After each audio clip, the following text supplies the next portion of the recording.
Con López Vélez, Carlos Galán formó el equipo que logró salvar la institución al conseguir que el gobierno de Cantabria ubicara al Ateneo en el edificio en el que estamos.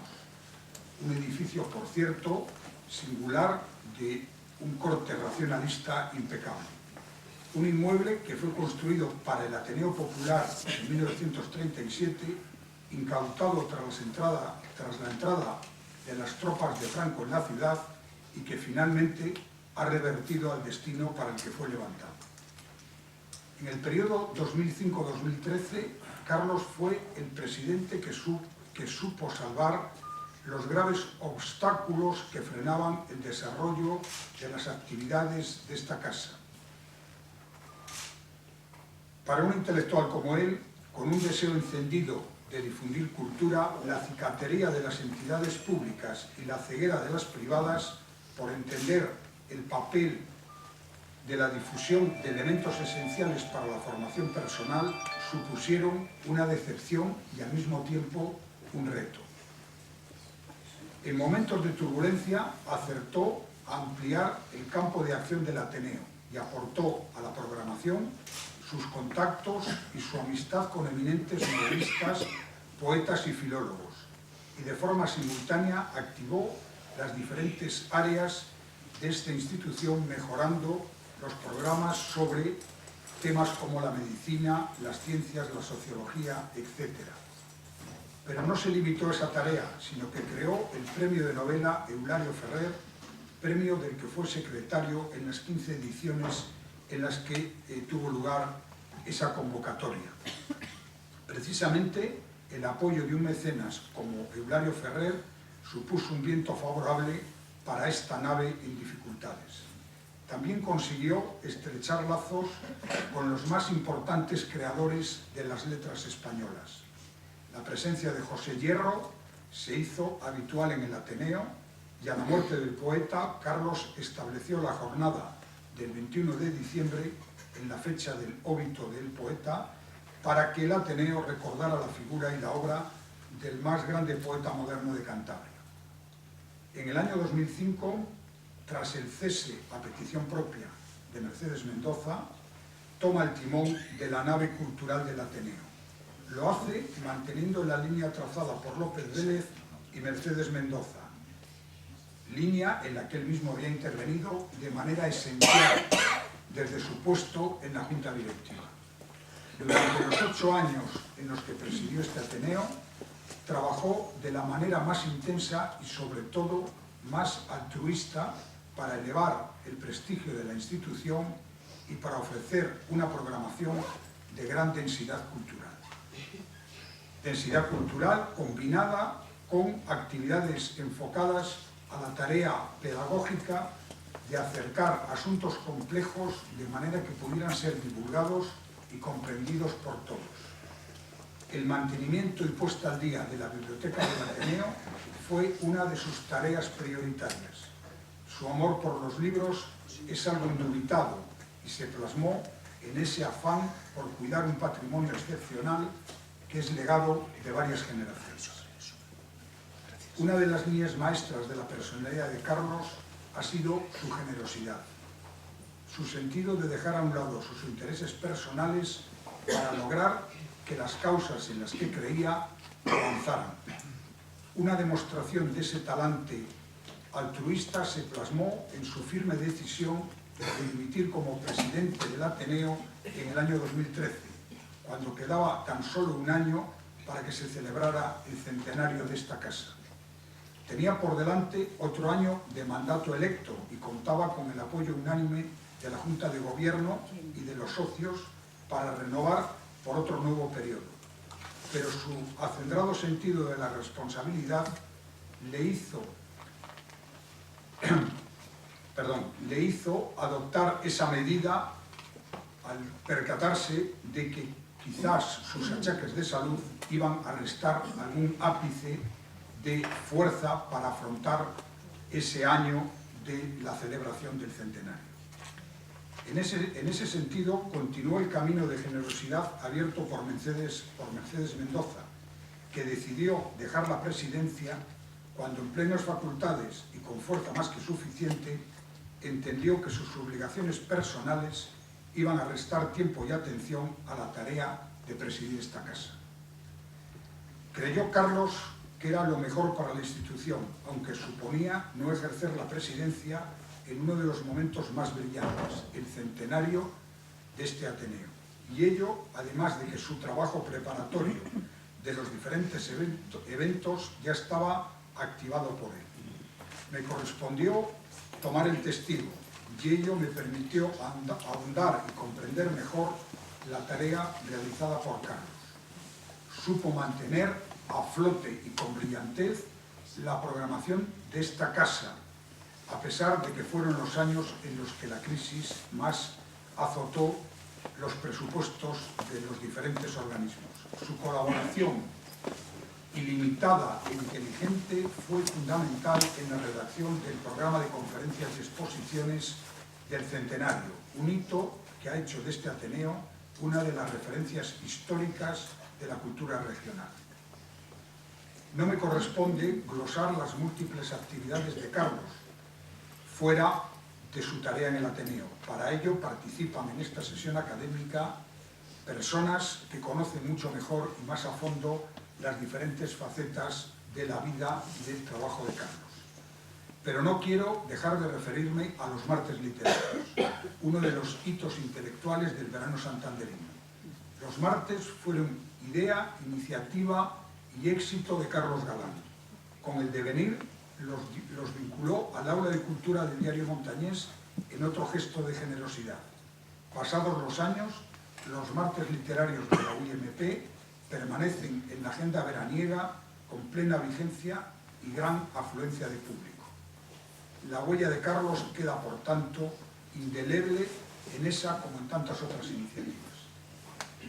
En esta sesión académica no debe faltar la referencia a su familia. Especial y singularmente Aurora, que le apoyó en lo personal y en lo intelectual. Aurora es la clave para entender la trayectoria de Carlos, siempre junto a él, constantemente implicada en su labor. Con versos de su amigo del alma, Pepe Hierro, deberíamos recitar que con Galán la cultura era todo y sin él se convertía en nada. Con su talento y su tesón, toda meta era alcanzable. Sin él, lo más sencillo se tornaba imposible. Carlos Galán hace honor a su apellido. El diccionario de la Real Academia Española define, el profesor Ruelco me corregirá si me equivoco, en la cita, define el término galán como hombre de buen semblante, bien proporcionado y airoso en el manejo de su persona. Así era Carlos, con el añadido de una cultura oceánica y de un amor desmedido por la literatura.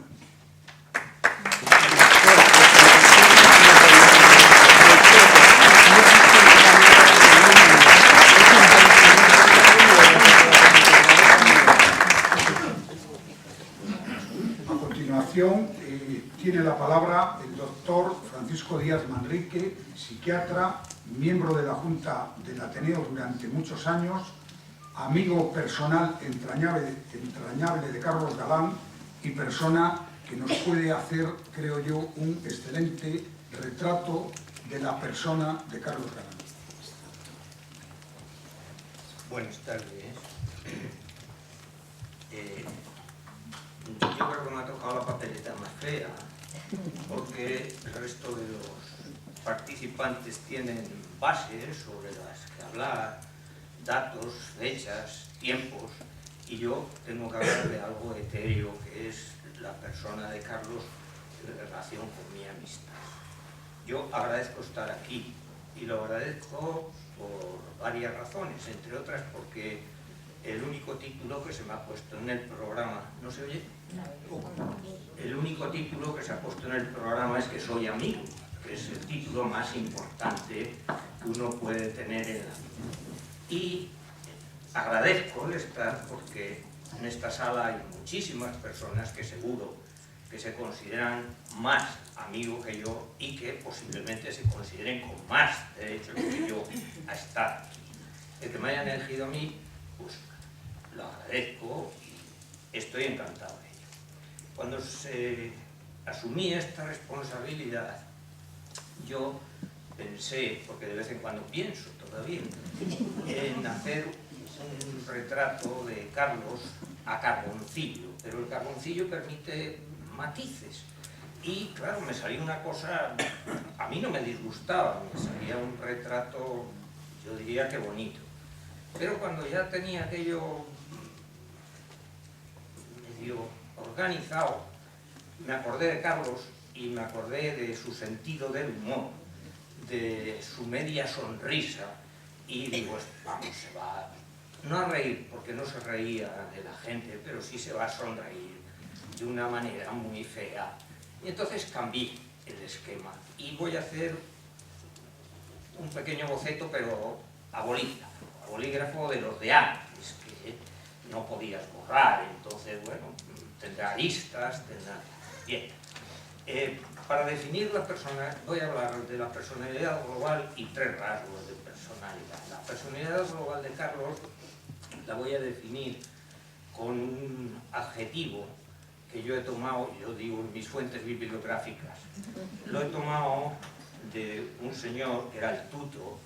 El Tuto, estoy hablando del año 70, en el barrio pesquero no había instituto, y había 2 personas entrañables para mí y para Carlos, que era Alberto Pico y ¿cómo se llamaba el otro? El compañero de Alberto. Bueno, ese. Esto me sucederá con mucha frecuencia a lo largo de la charla, porque se me va esa idea. Entonces,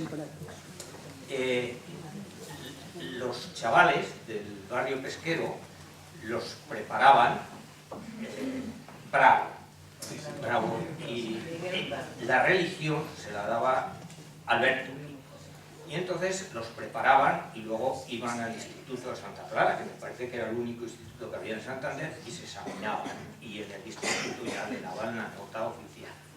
Entonces, Alberto Pico les estuvo explicando sus cosas de religión y tal, y les estuvo hablando de la naturaleza de Dios. La naturaleza de Dios, espiritual y tal, y esas cosas. Y les hizo un examen. Y los chavales contestaron al examen y el tuto con el delante, o sea, si no se pone el delante, no.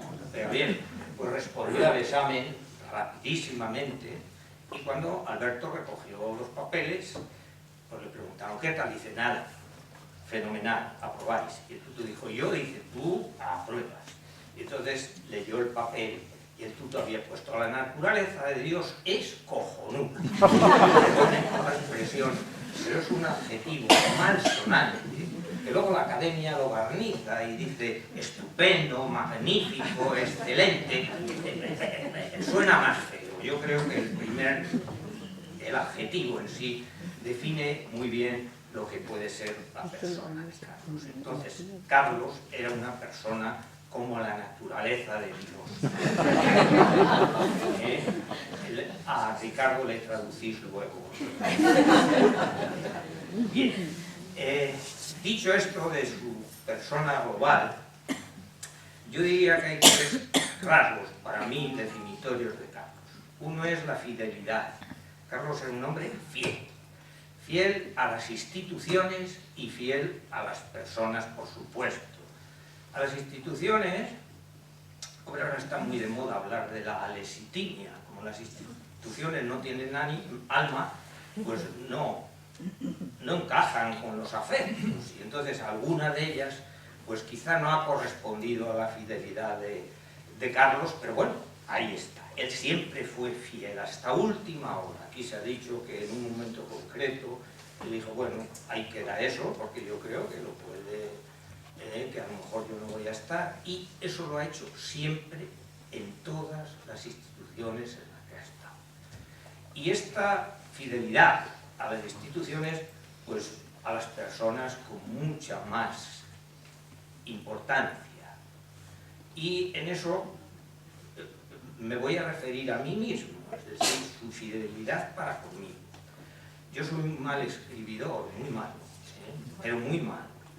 Y además soy disléxico, entonces pues cometo faltas de ortografía, las puntuaciones las pongo donde me parece que tal. Y yo martirizaba a Carlos para que me corrigiera las cosas. Eran desde las majaderías que yo he publicado, que no son muchas tampoco, pues Carlos me las corregía. En los últimos momentos de su vida, Carlos no andaba muy bien de la vista, y entonces yo le leía las cosas y imagínense ustedes, sin ver, yo leyendo y metiendo gazapos a Manta, él con su agudeza siempre me decía, ¿punto y coma o coma? ¿Qué has puesto? No, señor, punto y coma. ¿Con B o con V? Bien, esto lo hizo Carlos conmigo hasta los últimos momentos de su vida, cuando ya le era fatigoso el oír mi lectura, mi mala lectura de disléxico, y esto supone una fidelidad extrema hacia una persona. Yo soy. Bien. Carlos era además una persona comprometida. Cuando hablo de comprometida, cada uno de nosotros, bueno, cada uno no, hay personas que no llegamos a ello, pero la mayoría de nosotros tenemos una vocación en la vida, y esa vocación la podemos asumir de dos maneras, o de tres. O comprometida, o somos comprometidos con nuestros propios criterios de vida, o nos adaptamos, es gente adaptada, o deliramos, nos creamos unas fantasías tales que aquello no tiene salida. Carlos era un hombre comprometido. Y finalmente, como otra de las características de Carlos, diré, tenemos un momento de tiempo, ¿bien? Diré que era aragonés. Esto, sí, no se ría. Vamos a ver, yo no soy nacionalista, pero entiendo que el hecho de haber nacido en un territorio, de alguna manera, crea un tipo de idiosincrasia a las personas que han nacido. Y tiene su explicación porque Dawkins decía que del medio, y sobre todo en nuestra primera infancia, recibimos, igual que recibimos los genes de nuestros progenitores, recibimos memes. Es un término que ahora han adoptado lo han fagocitado y lo han prostituido, porque los memes son las unidades de cultura básica que forman nuestra personalidad. Y lo que llaman memes las gentes estas, los cibernéticas, son memereces, la mayoría de las veces memereces. Bueno, entonces, los memes que recibimos culturalmente desde nuestro nacimiento nos conforman y hace que efectivamente las personas que han tenido la fortuna o la desgracia de haber nacido en una región, de alguna manera tienen unas características similares. Carlos era un hombre, era aragonés, era un hombre enamorado de su tierra. Entre las majaderías que yo le leía algunos viajes, recuerdo de venir de la llanada de Huesca a aquella inmensa llanada, a los ocres de Riglos, esos ocres de formas totalmente dantescas, a los verdes líquidos de la Canal de Verdún. Yo le describía esto, vamos, a mi modo y muy mal, y Carlos vibraba con estas descripciones, era aragonés. Y una de las cosas que le di a Aragón fue el sentido del humor. Tenía un sentido del humor aragonés, socarrón. Dije, era irónico, pero de una ironía fina. Yo nunca le vi ser sarcástico con nadie. Era irónico en el sentido bueno de la alegría. Bien, tenía un buen sentido del humor. Y no tengo muchas más cosas que decir. Tengo que decir que los que estamos aquí le recordaremos, hombre, posiblemente cada uno en virtud de los afectos que hayamos tenido con él. Algunos le recordaremos poco tiempo y algunos un poco más. Y luego, pues no sé, desde nuestras convicciones o desde nuestras dudas, pues pedimos que él se acuerde de nosotros y punto. Muchas gracias.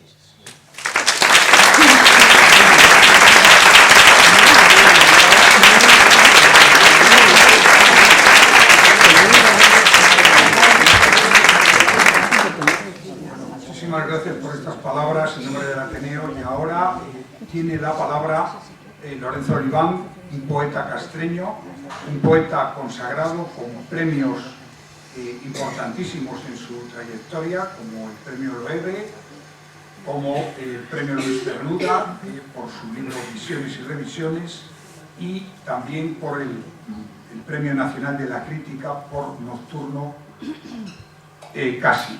Y Lorenzo Oliván es profesor de literatura, crítico literario, y tanto en su faceta de profesor como en la de crítico literario, lógicamente tiene concomitancia con toda la tarea que desarrolló Carlos Galán. Tiene la palabra Lorenzo Oliván. Hola, buenas tardes. Bueno, yo lo primero agradecer que, no sé si me oye bien, ¿sí, no? Sí.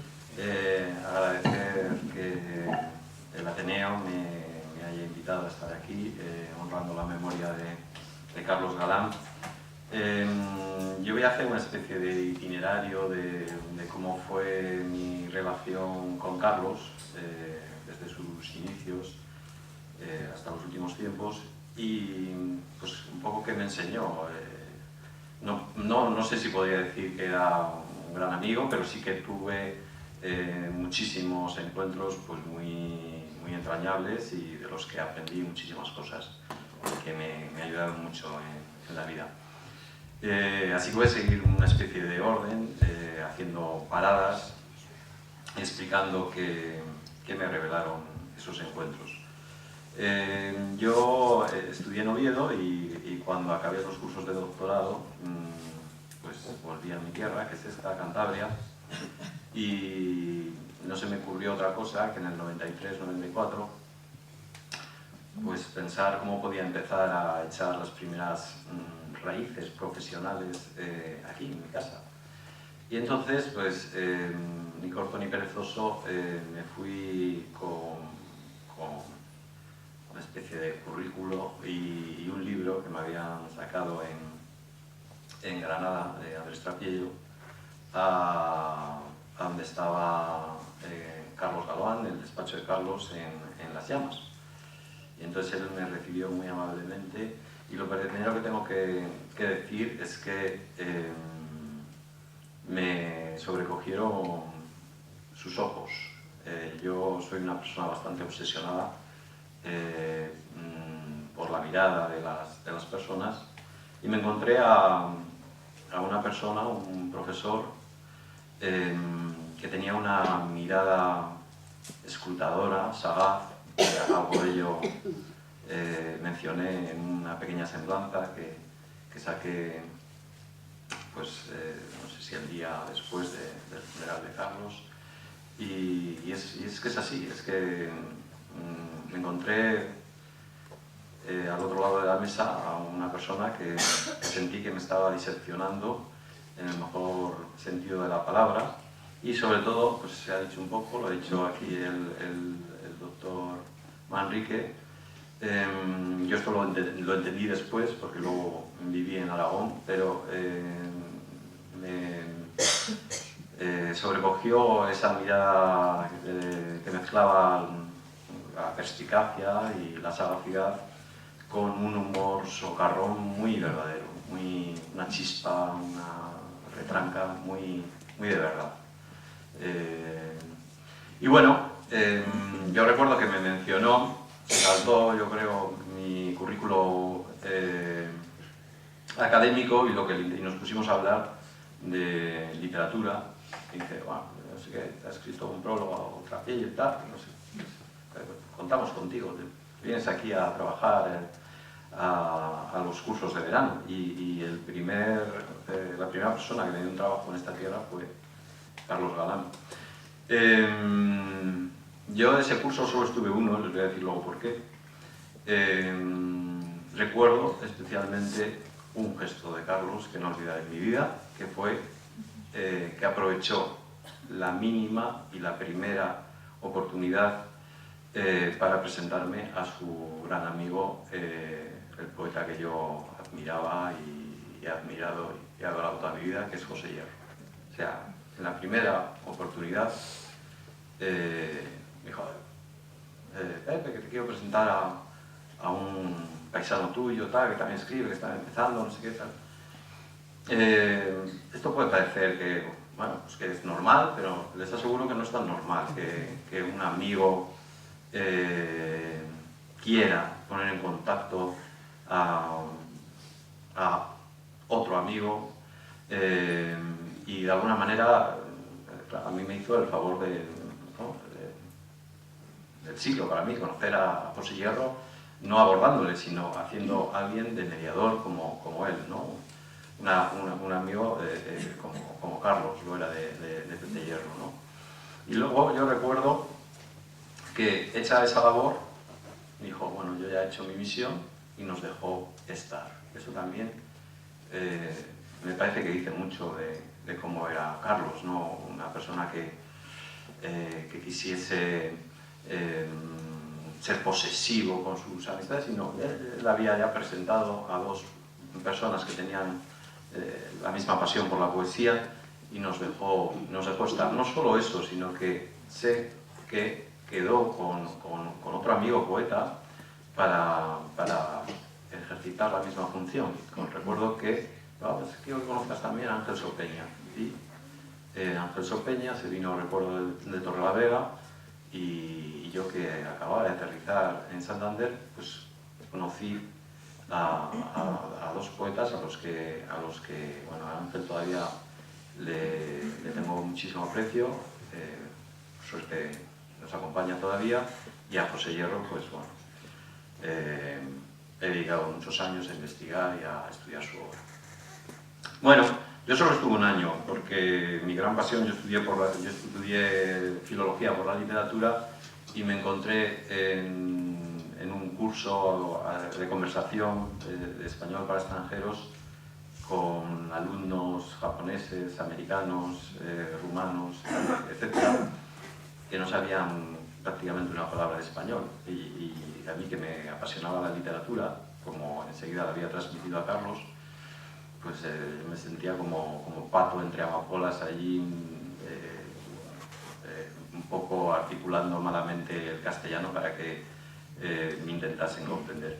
Y Carlos, con buen criterio, me llamó un día a su despacho y, bueno, de una manera muy delicada, ejerció un acto de justicia poética, me habló de no sé qué, recortes y demás, pero yo se lo agradecí eternamente. O sea, dije, qué bien, pues yo en ese primer trabajo que yo tuve relacionado con mi formación, vi que no era lo mío, no tenía formación de español para extranjeros, y a mí lo que me apasionaba era hablar de la literatura y no de construcciones mínimas de gramática. Así que se lo agradecí en el alma, le agradecí que me diese la oportunidad, le agradecí sobre todo que me presentase a Hierro, y le agradecí que fuese conmigo tan sincero, y que bueno, pues que no volviese a estar en los cursos de español para extranjeros. ¿Qué más quería decir de Carlos?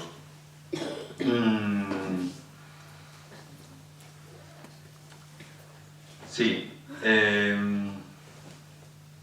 pocos años después, vinculado a esta casa, pues me dio una de las alegrías mayores que yo he tenido también, que es invitarme a una presentación institucional digo, porque presentaciones de mis libros he tenido en esta casa, de Puntos de Fuga, el premio Loewe, y me llamó, y sobre todo me emocionó como me invitó a venir al Ateneo. Me dijo, Lorenzo, quiero que ese libro se presente en el Ateneo. No pagamos mucho, tal, pero digamos, entendí que, apelando a la amistad ya que teníamos, a la complicidad mínima que teníamos, me gustaría que presentases tu libro en el Ateneo. Y yo solo le dije que yo no quería nada, que no quería ninguna remuneración, pero sí que tenía una gran ilusión. Yo había descubierto la poesía, pues eso, con la generación un poco de los 50, me había marcado mucho, Hierro, Brines, Ángel González, y como entre los miembros del jurado del Loewe estaba un miembro para mí de esa generación irrepetible, que era Francisco Brines, le dije, yo no quiero nada, pero si Paco Brines se viene al Ateneo a presentar Puntos de Fuga, yo seré feliz. Y aquí presentamos, gracias al buen hacer de Carlos, pues una presentación que para mí ha sido la más emotiva, ¿no?, de mi vida, ¿no? Y fue propiciada por el amigo Carlos, ¿no? Yo eso no lo olvidaré.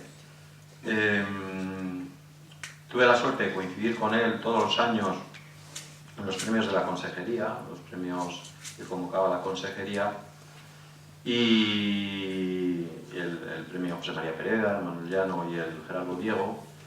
Y yo recuerdo, pues, primero el afecto y la admiración que le tenían todos los escritores que venían de fuera, por el papel de Carlos, la Asociación de Críticos, y recuerdo eso, que le tenían un cariño y una admiración muy especial, y a mí me gustaba muchísimo el papel que desempeñaba Carlos de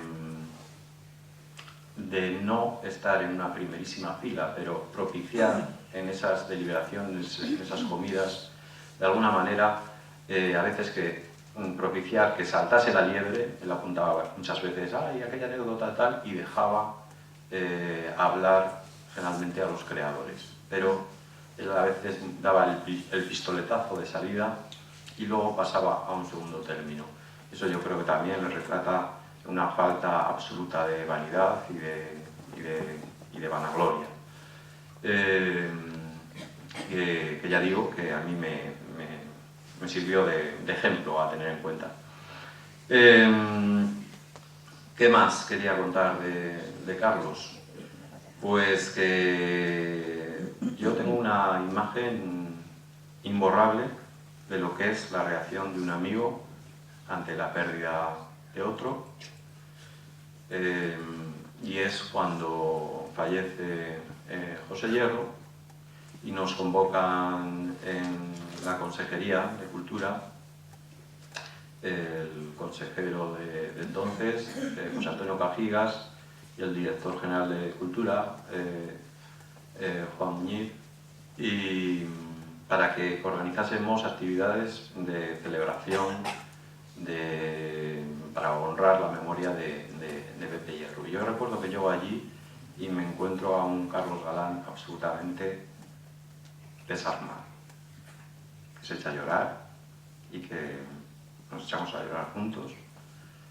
Y guardo ese recuerdo de una manera, para mí, absolutamente emotiva, de lo que es un amigo.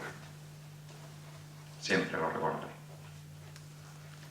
Y bueno, pues sobre todo quería subrayar eso, y quería acabar con un par de detalles. Me volvió a invitar, yo fui alguno de los que vinimos aquí en esos diciembres que organizaba, esos 21 de diciembre, para honrar la memoria de Pepe Hierro, pero luego organizó una exposición en el CSIC y un ciclo de conferencias, y yo vine aquí a hablar del ritmo en la poesía de José Hierro, y recuerdo, bueno, pues acabó la conferencia, me dio la enhorabuena, tuvo unas palabras muy encendidas, pero lo más divertido ocurrió al día siguiente, en que yo venía de recoger del colegio a mi hijo, y suena el teléfono y veo que es Carlos Galán, que había estado el día antes con él, había felicitado, y cojo el teléfono y iba conduciendo. Recuerdo que sonó la llamada en el pasaje Peña y cojo el teléfono. Reconozco, cometí un delito. Carlos, no sé qué tal, que tienes que publicar esa conferencia, que es una conferencia, no sé qué, tienes que publicar. Yo me deja sobrecogido, bueno, sobre todo eso, que un amigo le diga con el corazón en la mano, oye, es que esto no se puede quedar ahí, tal. Bueno, total, que salí del pasaje de Peña, me paró la policía y me puso una multa de 100 euros. Le dije, Carlos, me están poniendo una multa. ¿Qué me dices? No sé qué, tal. Pero no me importa, que me has dado una gran noticia. No, que eso lo vamos a publicar. Total, yo pagué la multa que menos me ha costado pagar porque atendí a una llamada de Carlos que me decía que iba a hablar con Bedia para celebrar los primeros 10 años de la muerte de Pepe Hierro,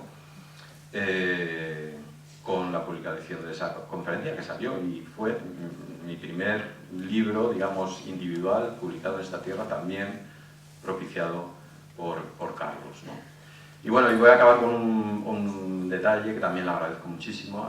Cuando me concedieron el premio de la crítica, yo estaba de cena con unos amigos, no me lo habían concedido todavía, pero sonó una llamada en mitad de la cena y era Carlos Galán, para decirme que, y aquí quiero pensar que apelaba a la confianza y a la amistad, diciéndome que me habían concedido eso, pero que no era oficial y que no podía decir ni una sola palabra. Ahora lo digo en su memoria porque me pareció un gesto de amigo que confiaba en que yo iba a ser la discreción personificada y que evidentemente no iba a traicionar esa confianza que depositaba en mí. Así que eso no solo me dio mi primer trabajo, la presentación del libro más entrañable, no solo me hizo pagar la multa que yo pagué de la manera más feliz en esta vida, no solo me comunicó el premio que más ilusión me ha hecho, sino que, pues eso, para mí ha sido un ejemplo de mirada inteligente, de mirada perspicaz, de mirada con humor verdadero. He estado 6 años en Aragón y sé lo que es eso, y entendí mucho de Carlos Galán después. Y bueno, quería un recuerdo especial también para Aurora, porque siempre que se ha acercado a mí he visto en ella la imagen de la bondad personificada.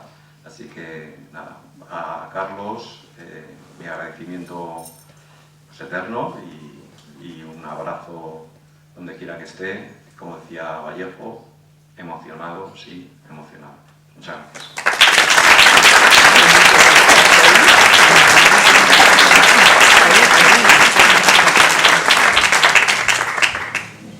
Muchas gracias a Lorenzo Oliván.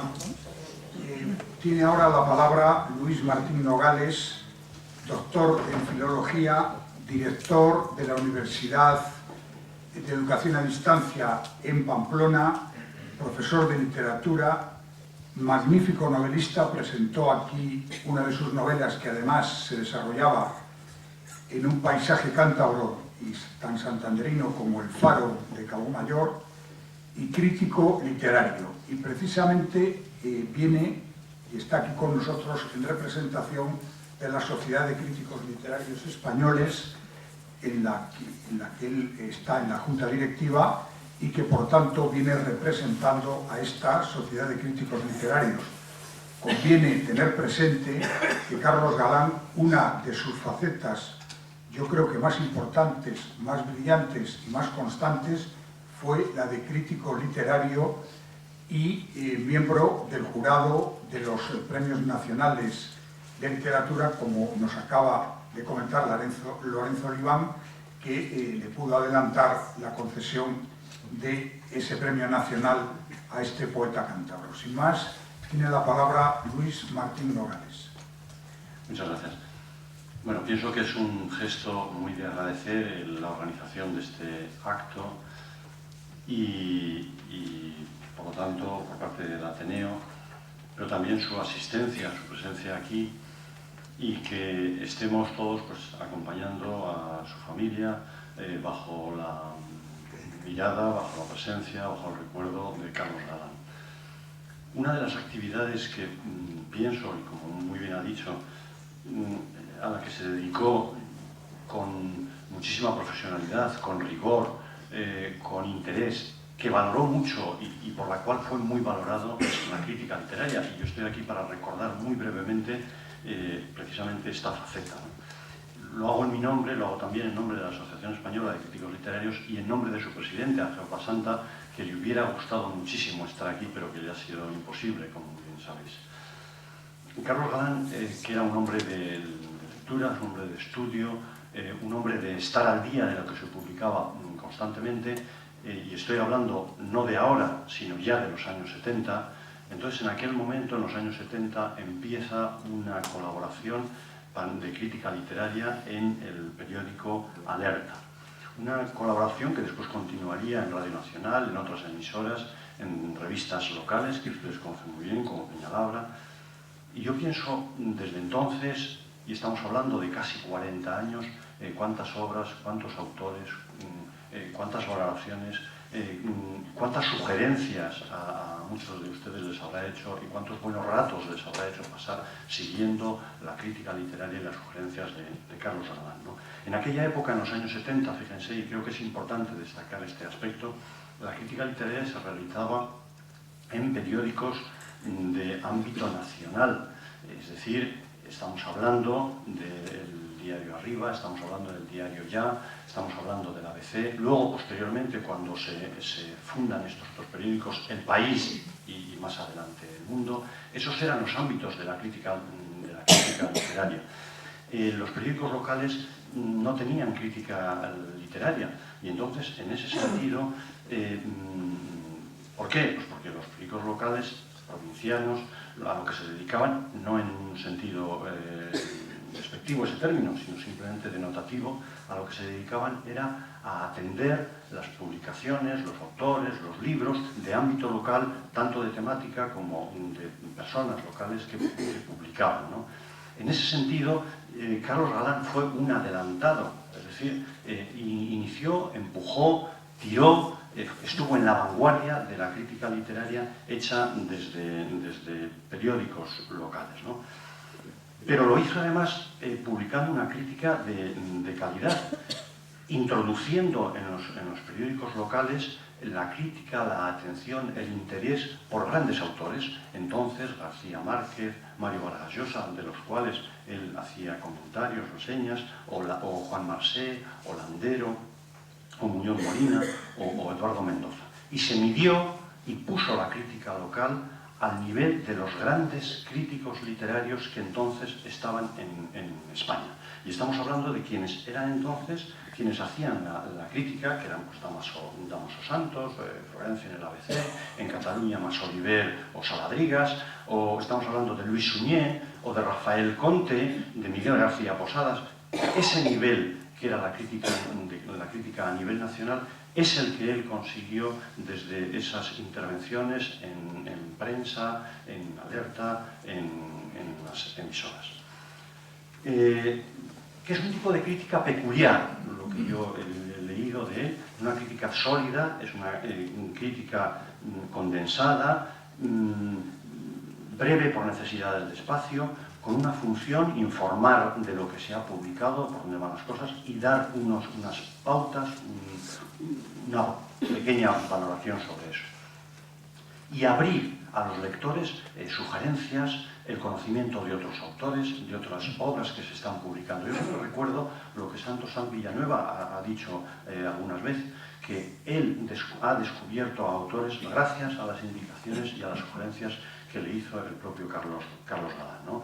Y dice que, hablando alguna vez con él, pues era Carlos Galán quien le decía: tienes que seguir a un joven autor que ha publicado una novela, es un autor desconocido, solo ha publicado una novela que he leído, Beatus Ile, le decía, se llama Antonio Muñoz Molina, pero síguele porque probablemente haga una gran obra.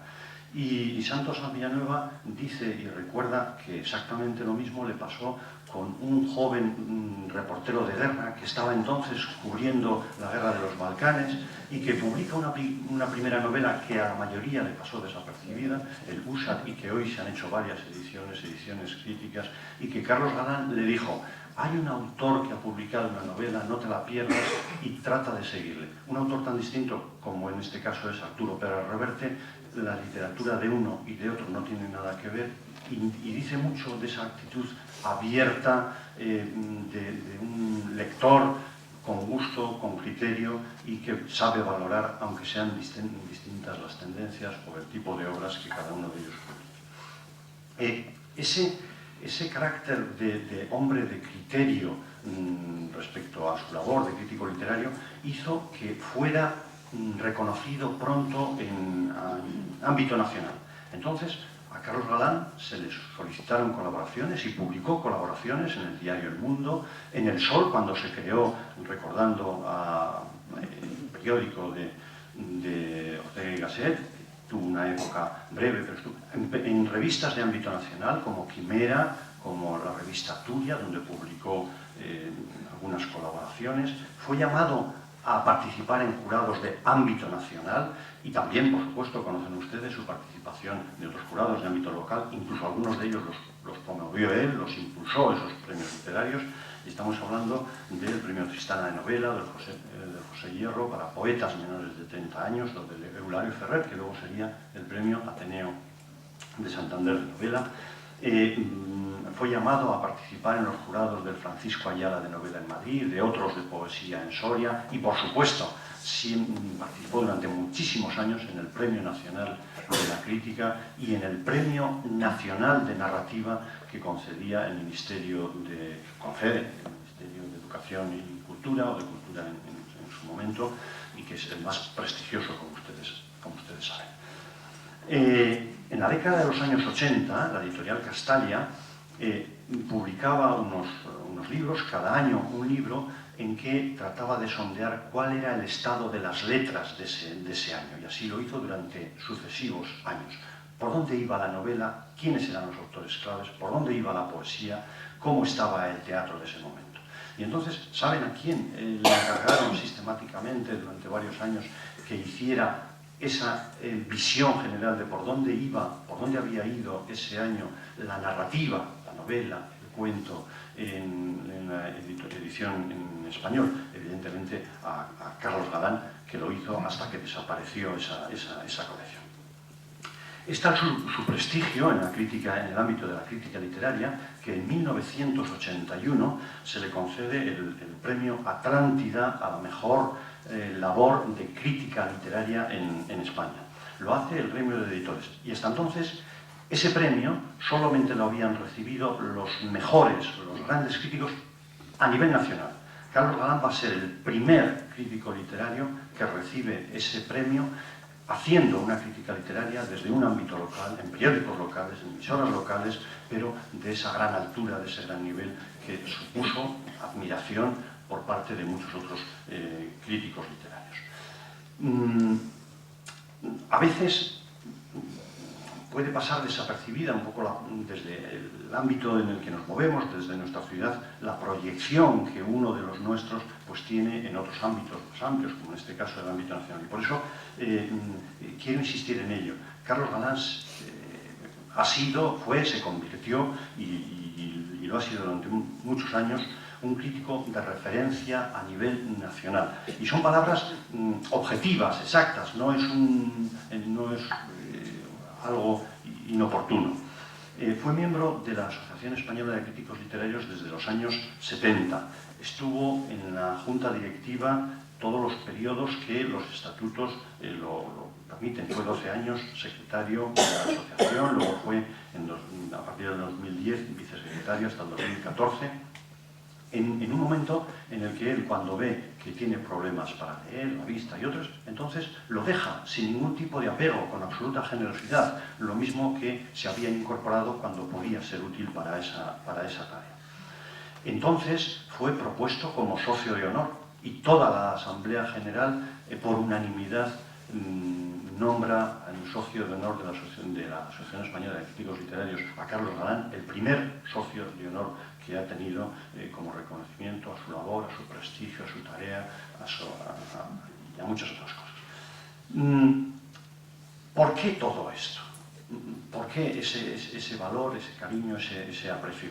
Pues yo cuando estaba con él, pues no me lo he preguntado, simplemente se vivía así, ¿no? Luego ahora me lo he tenido que preguntar pues para contar en 2 minutos un poco algo de esto. Y solo se me ocurren algunas ideas, y pónganlo en el orden que quieran, ¿no? En primer lugar, por su dedicación al trabajo. Una dedicación, en este caso, a la crítica literaria, generosa, eficaz, sin buscar en ningún momento intereses personales, siempre resolviendo problemas allí donde estaba, en la asociación y en cualquier otro lugar, nunca creando problemas. Otra razón es su criterio como crítico literario. Sus criterios eran de peso, eran rigurosos y eran muy tenidos en cuenta. Yo siempre me acuerdo de las veces que he estado con él en algún jurado del Premio de la Crítica Nacional, por ejemplo, su actitud mesurada, justa, rigurosa, decía las palabras oportunas en el momento oportuno, y eso tenía peso y eso se seguía, ¿no? Y luego también por el cariño de todos. Realmente era Carlos una persona que se hacía querer. Yo no sé dónde estaba la raíz de ese cariño, ¿no? Pero era así. A Carlos se le respetaba, y se le respetaba mucho como crítico literario, y en la asociación le respetábamos y le queríamos un montón, ¿no? Pudo haber sido presidente, pero él no quiso. No quiso pues porque consideró que no iba a ser tan útil, porque ya tenía una edad y no lo quiso. Pero sí sabía hacer las cosas, trabajaba al lado de sus compañeros, sabía hacer a los compañeros, a los colegas que estaban con él, los sabía hacer amigos, y por eso tenía autoridad. Yo me siento de verdad muy agradecido de haber aprendido de este hombre, ¿no? Un hombre generoso, un hombre que se entregaba al trabajo de forma incondicional, y hacía mucho trabajo y lo hacía bien, ¿no? Un hombre que era humilde. Yo creo que quizá este aspecto no sé si se ha destacado, pero creo que es muy importante. No se daba importancia en lo que hacía. Y quizá por eso podía pasar desapercibido, porque era mesurado, se quedaba en segundo lugar a veces cuando estaba en primer lugar, ¿no? Y un hombre bueno.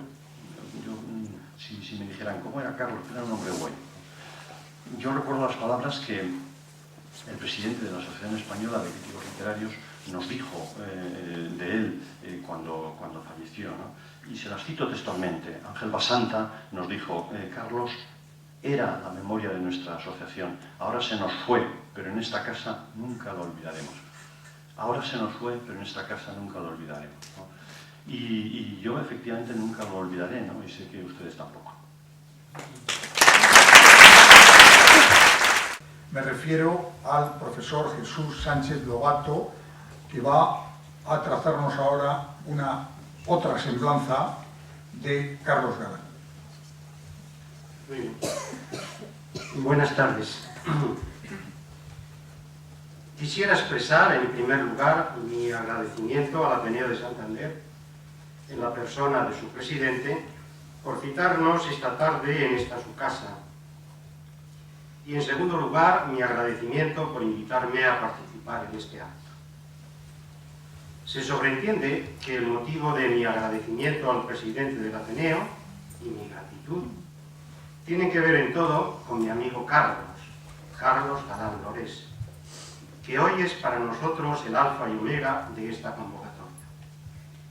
Gracias, pues, mil gracias por esta convocatoria que honra y recuerda al ateneísta, al profesor, al crítico literario, al agitador cultural, al amigo, a mi buen amigo Carlos. En In Memoria Carlos Galán, como nos han dicho, ha dejado escrito nuestro común amigo Santos San Villanueva, refiriéndose a Carlos, lo siguiente: profesor, pedagogo y prestigioso crítico literario, desplegó una intensa actividad cultural desde la Universidad Internacional Menéndez Pelayo de Santander. Una actividad cultural que se extendió por el ámbito entero de la cultura santanderina. Llegado a este punto, he de manifestarles que, anticipándose a mis palabras venideras, he escuchado la voz de Carlos, superando la distancia física que hoy nos separa. Para mí, desde luego, de todo punto ficticia, ya que Carlos, lo siento, como en otras ocasiones, sentado aquí, en esta mesa, entre nosotros. Les decía, pues, que en estos momentos me parece escuchar nuevamente la voz de Carlos musitando por lo bajinis. No creáis casi nada de los méritos que Jesús me atribuye. Sí, en cambio, cuando hable de la Universidad Internacional Menéndez Pelayo, que él conoció y en la que se cimentó nuestra amistad, y si lo juzgáis oportuno, creedle cuando se refiera a mi implicación en ella y en mis desvelos por el trabajo bien hecho en todo aquello en lo que participé directa o indirectamente. No está de más decirles que yo a mi vez le he contestado y le vuelvo a contestar desde lo más profundo de mi ser, respondiendo de viva voz a sus ya etéreas palabras. Y cuánta vida y pasión y desgarros has dejado en todo ello por tu rectitud, tu ética y tu honradez. Como pueden observar ustedes, Carlos no me lo pone fácil a la hora de referirles algún fragmento de su quehacer en este mundo. Al contrario, y es lo que para mí, que lo he tratado con asiduidad y profundidad en los cursos de español para extranjeros en la Universidad Internacional Menéndez Pelayo, en donde durante muchos cursos trabajamos codo con codo, reitero, con dedicación e implicación absolutas, para mí, digo, debería ser relativamente fácil hablar de Carlos, sobre Carlos, por nuestra ya larga amistad, pero sobre todo por su bonomía. Subrayo, por su bonomía. Pero créanme que me resulta difícil, muy difícil, porque aunque, como ya he subrayado, Carlos hoy está entre nosotros, calladito, ya lo sé que su modestia y su sentido del deber aplicados a todo lo que emprendía, que como de todos he sabido sería prolijo enumerar, le impedían a él destacar sus logros y aciertos, que por supuesto fueron innumerables. Por lo mismo, sé que tengo que medir muy mucho mis palabras. A ello hay que añadir que me es complejo encontrar el tono adecuado para mis palabras. Aparte, claro está, mi zozobra interna y mi desasosiego para contarles mi amistad con Carlos sin él físicamente presente. Espero, pues, de la sempiterna benevolencia de Carlos el placer para presentarles estos agolpados recuerdos en compañía de todos. Empezaré, como es lógico, por el principio. Conocí a Carlos en la Universidad Internacional Menéndez Pelayo. Corría septiembre de 1970, creo. Recuerdo que nos presentó, eso sí lo recuerdo, Emilio Nania, secretario de los cursos y amigo ejemplar en el campus de Las Llamas. Por aquel entonces, para los jóvenes, la avenida de los Castros terminaba aquí mismo. Carlos iba a impartir el curso de literatura en sustitución de su maestro Francisco Indurain. Yo era en aquel momento humilde profesor de clases prácticas de lengua española. Y en aquel momento Emilio Lorenzo era el profesor de los cursos. No está de más explicitar que en dichos cursos impartía conferencias lo más granado de la Universidad Española y lo más selecto del hispanismo extranjero, tanto en lengua como en literatura, en arte, en historia, en geografía. Y así fue durante décadas. Podría afirmar que así fue desde sus orígenes hasta que Carlos, secundado por Pedro Gomis, aquí presente, abandonaron el timón de los mismos. Carlos había iniciado su andadura por la Universidad Internacional Menéndez Pelayo como profesor, claro, de clases prácticas de español, muy a principios de los 60. Procedía de la Universidad de Zaragoza, en donde se había licenciado y en donde era profesor e impartía clases de literatura española. En esta primera etapa, Carlos conoce a fondo la estructura de los cursos, su idiosincrasia, sus métodos. Métodos que, por cierto, habían posibilitado ser el referente para prácticamente todo el hispanismo de vanguardia, no se olviden de ello. Puedo decirles que se implica de tal manera que llega a sacrificar los fines de semana con el fin de acompañar a los estudiantes en sus excursiones por la provincia de Santander. Ya catedrático de Lengua y Literatura Española en el Instituto José María de Pereda, en su Santander de adopción, Carlos vuelve a la Universidad Internacional Menéndez Pelayo, en donde lleva a cabo su fecundísima labor como conferenciante, secretario y director de los cursos. Como ya he indicado, esta etapa comienza en el año 1970, año en el que comienza a cimentarse nuestra sólida amistad que, como es lógico, traspasó el marco profesional y se instaló firmemente en el marco personal y familiar. Recordaré que los cursos de español para extranjeros habían constituido el germen de la Universidad Internacional de Santander en el año 1932. Originados estos en el ámbito de la Institución Libre de Enseñanza y ligados al Centro de Estudios Históricos que dirigía don Ramón Menéndez Pidal. En ella formaron parte desde un principio profesores que estuvieron muy ligados a la institución, y primer rector don Ramón y primer secretario general Pedro Salinas. Después de los acontecimientos de 1936-1939, la universidad pasó a denominarse Universidad Internacional Menéndez Pelayo, y aunque tomó el rumbo lógico de la España de entonces, en los cursos de español, desde época temprana, se respetó el hispanismo que originó su fundación.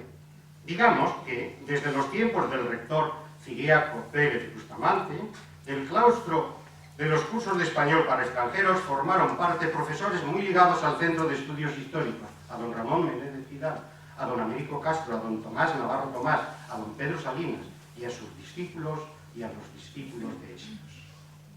En la Universidad Internacional Menéndez Pelayo, en dichos cursos, como ya he señalado, Carlos trabajó con denuedo y acierto, y como cabe pensar, su impronta quedó muy marcada en la secretaría de los mismos, de 1972 al 81, y en la dirección de 1981 al 2000. Compartimos tanto la dirección como la secretaría desde 1981 al 87, y a partir de 1988 hasta el 2000, Carlos contó con la inestimable ayuda de Pedro Gómez como jefe de estudios y con muchos profesores de clases prácticas que eran un soporte y, por lo tanto, el valor añadido de aquellos cursos. La institución, mientras él estuvo al frente, innovó en lo que tenía que innovar e intentó preservar la impronta institucionista de los cursos. Para ello, como era costumbre en la casa, supo rodearse de los más preparados para las funciones que se les encomendaban. A partir de su instalación familiar en Santander, siendo ya secretario de los cursos y catedrático en el Pereda, pasó a realizar la crítica literaria en el diario Alerta, a estar presente en todos los proyectos culturales de Santander y su provincia, en compañía en ocasiones de José Hierro y de Piti Cantalapiedra, entre otros. A partir del Estatuto de Autonomía, diremos Cantabria.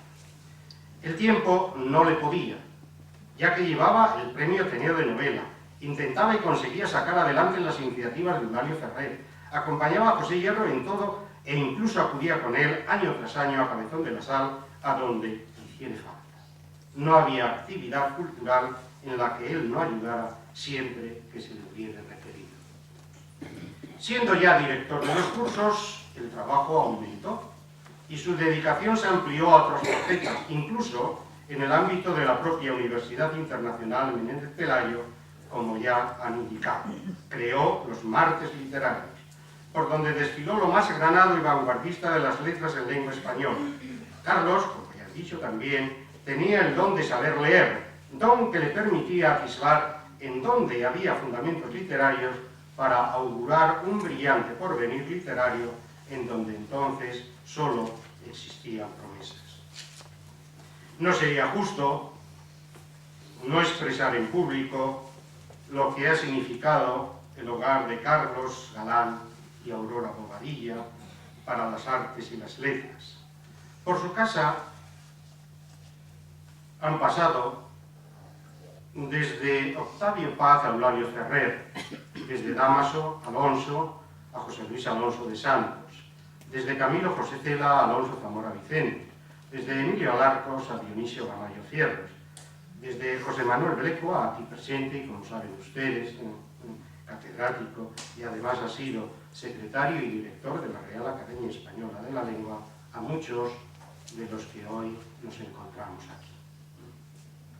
En cuanto a mí, sería injusto si no reconociera que Carlos y Aurora han sido siempre extensión de mi familia, que en todo momento me han acogido en su casa como un hermano, como un amigo de verdad.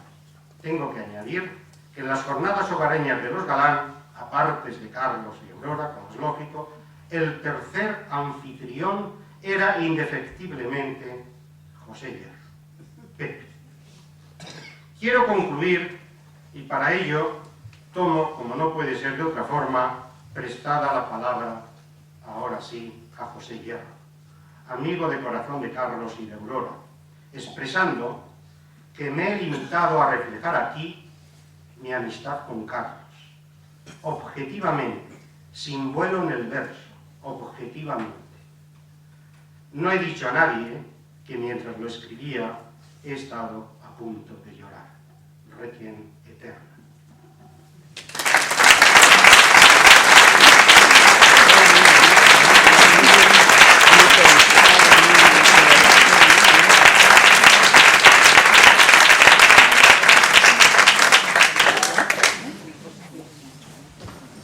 Para concluir, tiene la palabra José Manuel Blecua, exdirector de la Real Academia Española, inmortal como miembro de la Academia Española de la Lengua, catedrático de la Universidad Autónoma de Barcelona y, sobre todo, compañero de Carlos Galán allá en la Universidad de Zaragoza, en la que creo que se conocieron y trabajaron amistad. Tiene la palabra don José Manuel Blecua.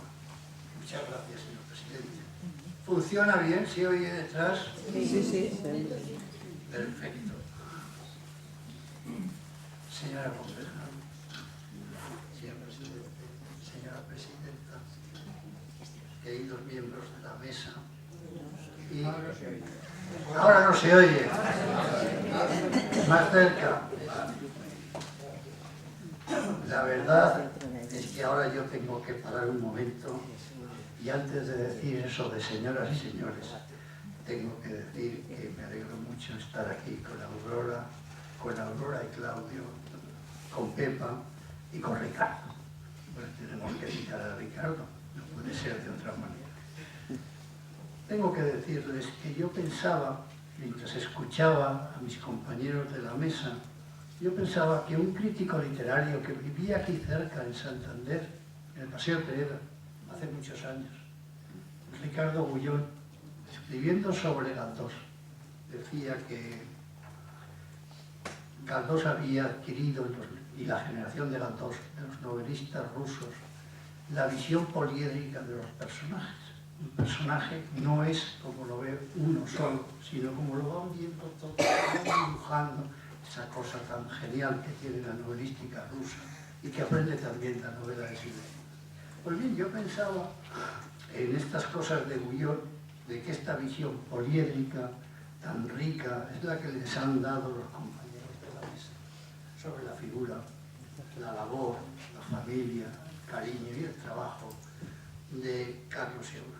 Yo, en primer lugar, tengo que agradecer al Ateneo, donde he tenido el honor de hablar de lengua española, del diccionario académico, incluso de participar en una mesa redonda sobre la figura del pintor tan querido y admirado como Enrique Grande. Expondré algunos de mis recuerdos de más de medio siglo de amistad con el profesor Carlos Galán. Solo pretendo rendir un homenaje en los recuerdos. Creo que lo que mejor define a Carlos es haber logrado vivir una vida completa en todos los aspectos. La amistad, la familia, el trabajo. Lo han reconocido todas las personas que han hablado antes. Mis primeros recuerdos de Carlos proceden de lo que me contaba mi hermano Alberto, porque, por lo tanto, puedo decir, como los caballeros medievales, que conocí a Carlos Galán de oídas, que no de vistas, y tardé mucho en conocerlo de vistas. Mi hermano Alberto se había quedado en Zaragoza a estudiar los denominados cursos comunes de aquellos momentos en la facultad, y Carlos había llegado a Zaragoza a estudiar el tercer curso de Filología Moderna. mi hermano Alberto, que era muy habilidoso, estaba decorando el local del futuro bar de la facultad, en una cueva que ha aparecido hace poco tiempo, y parece que Carlos colaboraba en el empeño con Alberto. Se hicieron muy amigos, dado el concepto que ambos tenían de la amistad. Recordaré aquí, con Paco, que Carlos tenía un paisano que era Baltasar Gracián, que en la crisis tercera de la segunda parte del Crítico había hecho una meditación, una larga meditación sobre el problema de la amistad, sobre todo de la enorme dificultad de la búsqueda del amigo fiel y verdadero. El otro yo, que decía Baltasar Gracián, porque, apunta Gracián, la amistad son obras y obras son amores, dado que la amistad verdadera es aquella gran felicidad de la vida. Les aconsejo que lean este capítulo, la segunda parte del Crítico, porque es una hermosura, es un elogio de la amistad estupendo y de las dificultades de la amistad. Definitivamente conocí a Carlos, de vista que no de vidas, en un desayuno que celebró nuestra promoción, éramos de la misma promoción, hacia San Valero. San Valero es un patrón de Zaragoza muy importante. Por aquellos tiempos, el santoral guiaba nuestros pasos en la Zaragoza de mediados del siglo XX. El curso comenzaba después del Pilar, no podía comenzar antes. Se solían detener las clases para Santa Lucía, el 13 de diciembre. Y luego se celebraba largamente la Navidad, seguía San Valero y la Semana Santa, hasta que los calores hacían insoportable con las actividades docentes y continuadas estas. En aquellos primeros años de nuestra amistad, como en el teatro medieval, los grandes ciclos marcaban nuestras relaciones, la Navidad y la Pasión, con ocasionales encuentros a comienzos de otoño. Y el ciclo de Navidad siempre fue el más intenso y acababa girando en Nochevieja durante muchos años. Ahora les voy a hacer una confesión. Al llegar Nochevieja fue para nosotros una noche mágica. Mi padre era completamente sordo y se acostaba a las 11 de la noche en la Nochevieja, claro, para celebrar el paso del año. Un poco después llegaban a casa los íntimos, familiares, amigos, y se organizaba una timba descomunal y ruidosa con la presencia de nuestra madre, que era muy sociable y cariñosa. Era la única noche que se jugaba la ruleta con la ayuda de un tapete que había dibujado mi hermano y que hoy está en casa de Aurora y de Carlos. Recuerdo de aquellas celebraciones. También, como decían los autores clásicos, brujuleábamos, como se dice en el español clásico, con las cartas mientras le tirábamos de la oreja al tío Jorge, como cuenta la tradición literaria de la mejor picaresca. A las 8 menos 5, después de una noche de pasión, desmontábamos la timba porque mi padre se levantaba a trabajar muy pronto y había que fingir que allí no había pasado nada. Y no había pasado nada. Nosotros, después del jolgorio, acabábamos tomando churros con chocolate en el despertar de Zaragoza. Esta celebración se repitió durante muchos años y marcó el ciclo de la Navidad. Mientras tanto, ya Aurora y Carlos se habían casado y venía Aurora camino de este pícaro mundo. Como era lógico, Pepa vino un poco más tarde para celebrar el año tan importante de 1968. He citado el fuerte concepto de la amistad que tenía Carlos, que se combinó en aquellos años con la gran importancia del amor a la familia, que fue fundamental para toda su vida. Es verdad que Zaragoza era muy pequeño, todos vivíamos muy cerca y andábamos todo el día de casa en casa y sobre todo por la calle hasta altas horas de la madrugada, hablando de todo lo divino y humano.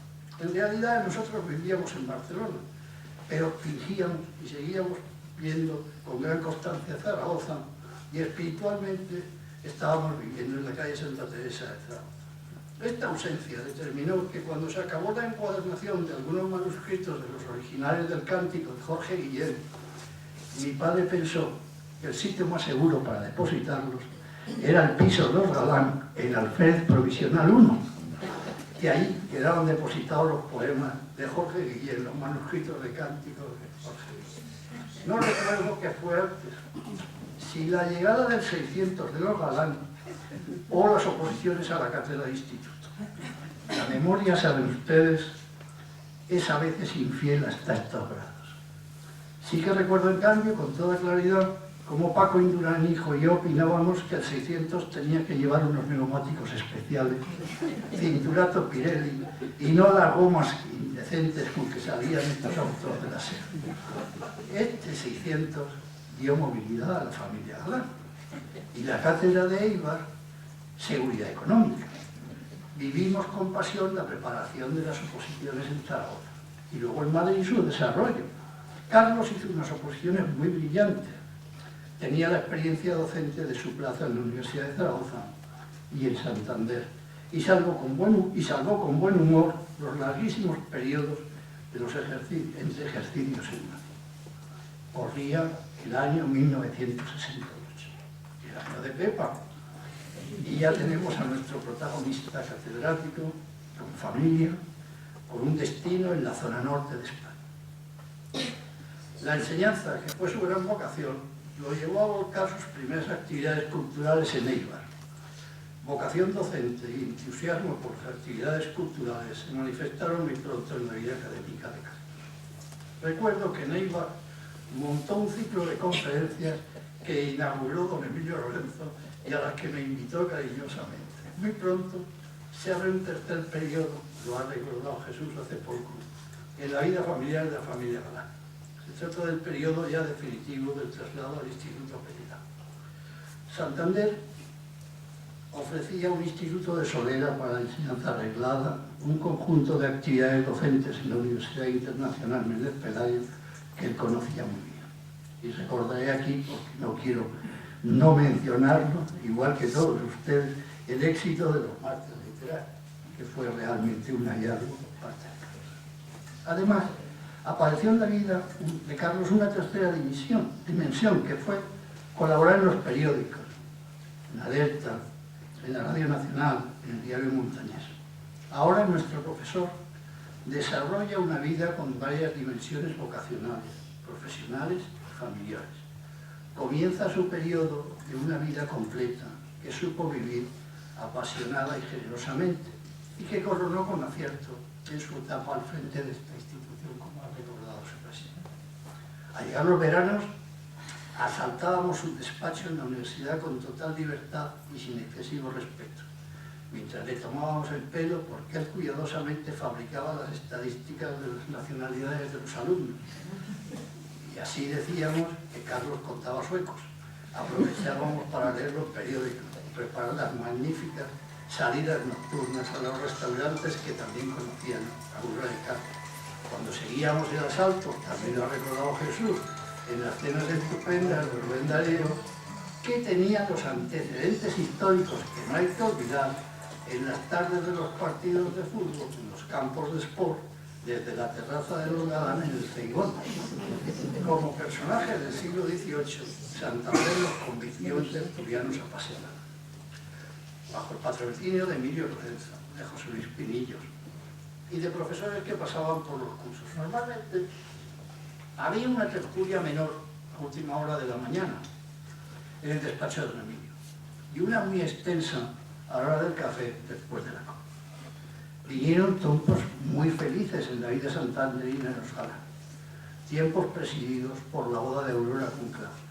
La literatura española nos ha recordado las bodas en Burgos y las tornabodas en Salas en la tradición del romancero. No hagan ustedes caso, eso no es nada. Los profesores de literatura han explicado 1000 veces las bodas del emperador en Sevilla y las tornabodas en Granada, donde realmente nace el soneto de Garcilaso, tan importante para toda nuestra vida futura. Nada de eso, nada, no hagan ustedes caso, nada comparable con las tornabodas de Aurora y de Claudia en la costa santanderina. Memorables fueron y serán siempre estas tornabodas magníficas. Conforme avanza la vida, llegan momentos muy tristes. Terribles hachazgos con nombre propio. Fernando, Domingo, Pepe Hierro, lo ha recordado Lorenzo antes, Juan José Carreras.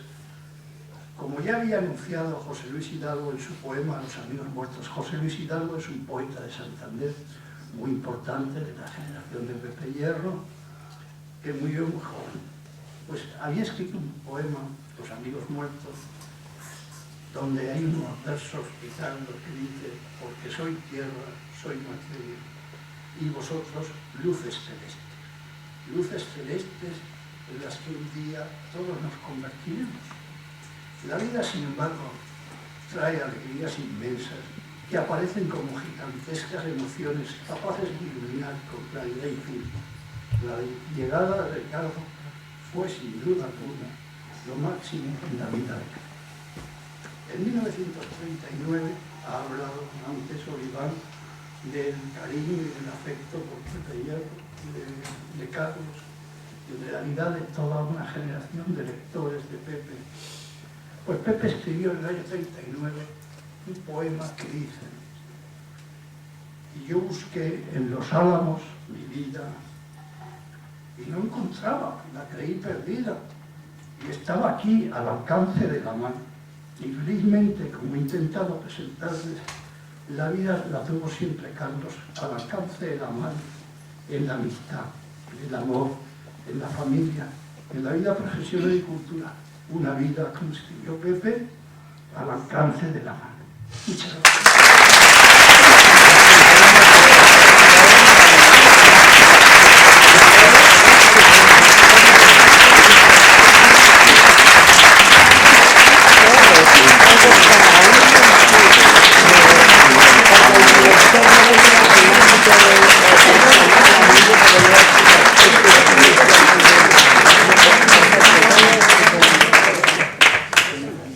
Muchísimas gracias a todos los participantes en esta sesión académica en recuerdo de quien fuera presidente de esta casa, Carlos Galán.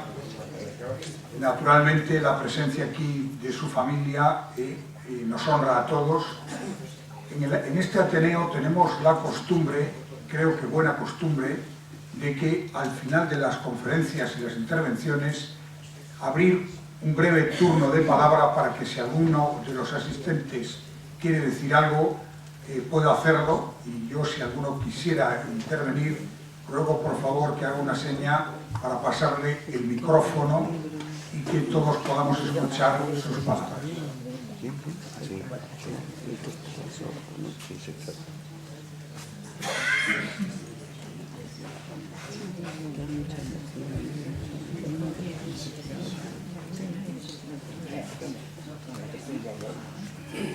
Hola, buenas tardes. Muchísimas gracias a todos. Yo sí tengo una pregunta, pero precisamente para el Ateneo. ¿Vais a editar estas conferencias de alguna manera que las podamos conservar? Estas intervenciones para que las podamos conservar. Me parece una magnífica idea, y yo pediré a los que han participado que nos pasen los textos que han leído o las palabras que han dicho, han quedado grabadas además, puesto que tenemos ahí al fondo una cámara y esto está en vídeo, y eso sí, tienen que permitirnos, que estoy seguro que lo harán, el que podamos publicarlo, obviamente sin ánimo de lucro, en una edición novenal. ¿Quién quería?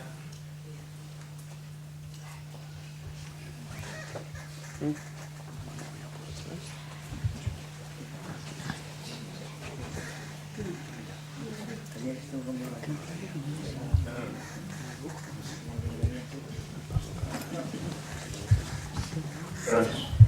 Buenas tardes. Aurora, Carlos Galán, amigo entrañable, personaje importante del Santander cultural. Tac, tac, tac, San Pedro abre, que a leerte vengo. Una sencilla historia, sin patrias ni fueros, sin letanías de muertos, sin leyes vanas de hombres, ni llantos de infierno.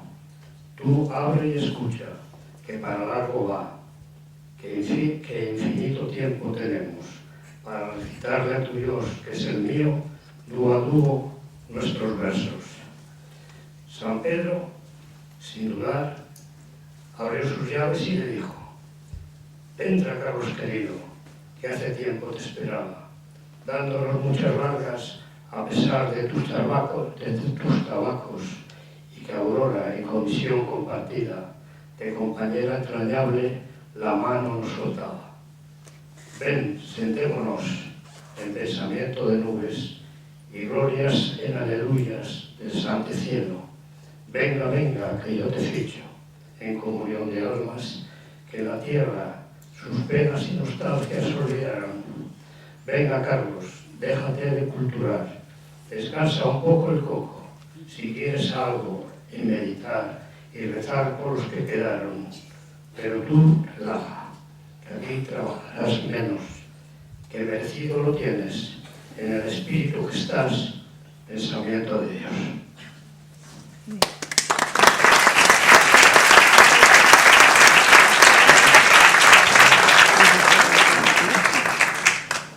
Reitero el agradecimiento a las personas que han intervenido aquí en esta mesa en este homenaje a Carlos Galán. Reitero una vez más a su familia todo el cariño de este Ateneo, de todos sus socios y estoy seguro de toda la sociedad santanderina y cántabra. Muchas gracias, buenas noches.